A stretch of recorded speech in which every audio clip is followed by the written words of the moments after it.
Yeah, it's been crazy. If you don't have the flooding, you've got the wind damage. If you don't have the wind damage, you've got the heavy snow, the avalanche. I just heard you guys go over the list of warnings there, but let's find out how they're dealing with it here in California. I want to bring in Governor Gavin Newsome, take a little time here to talk about this.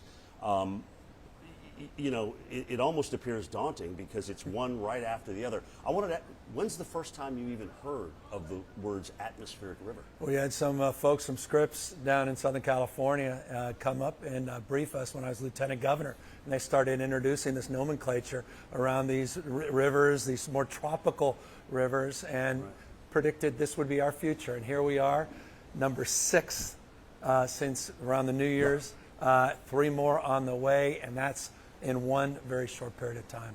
It's interesting when you look at this onslaught, and you look at the fact that you've been dealing with fires year after year after year, big fires, historic fires, and yet loss of life with these events has been worse than the fire. Yeah, we've lost 17 people that we know of so far just since New Year's. In the last 2 years of wildfire seasons, with all the fury and focus, less people, civilians, lost their lives, thankfully. So it puts in perspective, I mean, you know, how dangerous it is and how deceiving these floods and flood-related events are, where people see just 6 inches of water and say, I got this, no problem, or see someone driving down the road with a foot of water and say, no problem, and then realize that tragedy may befall them only after it's too late. And we're seeing that right now, 5-year-olds missing, the mom, and it's just devastating.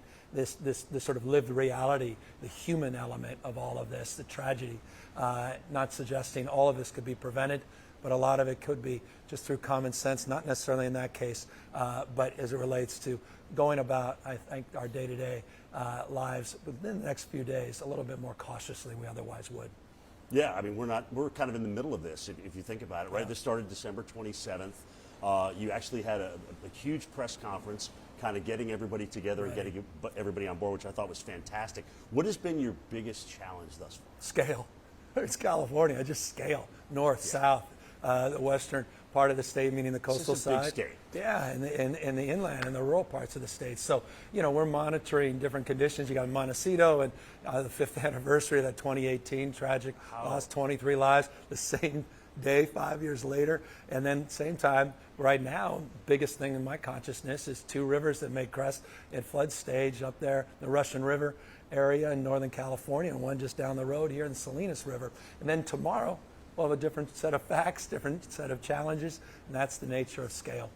So let's go back to when you first heard all of this was coming and you were going to be in an active pattern. Where did you start in preparation? You always start at the operations center, the emergency operations center. You stand up what we referred to as the SOC. And we did the same with our flood operations center. We have an operations center literally dedicated full-time to the flooding. At the end of the day, one thing we do well is emergency management in California. It's part of our DNA, as you say, because of the wildfires, earthquakes, is part of Mother Nature's fury in the past and present. We had a few earthquakes just 10 or so days ago, right before these storms. There was one in San Francisco yesterday morning, a minor one at 2.7. So it's like, it's anything else? And yes, and the reality is, yeah, there most likely will be. And so that mindset, that resilience mindset, number one, but preparedness mindset, and that at the end of the day happens with one thing in mind, and that's relationships. All these formal rules and regulations, I mean, you could have stacks of emergency operation manuals and mean nothing.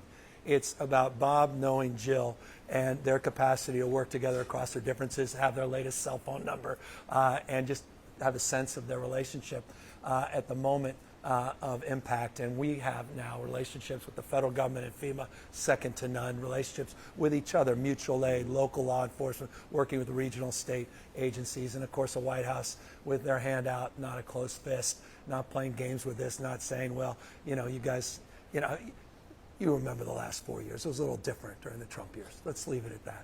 All right, we will leave it at that.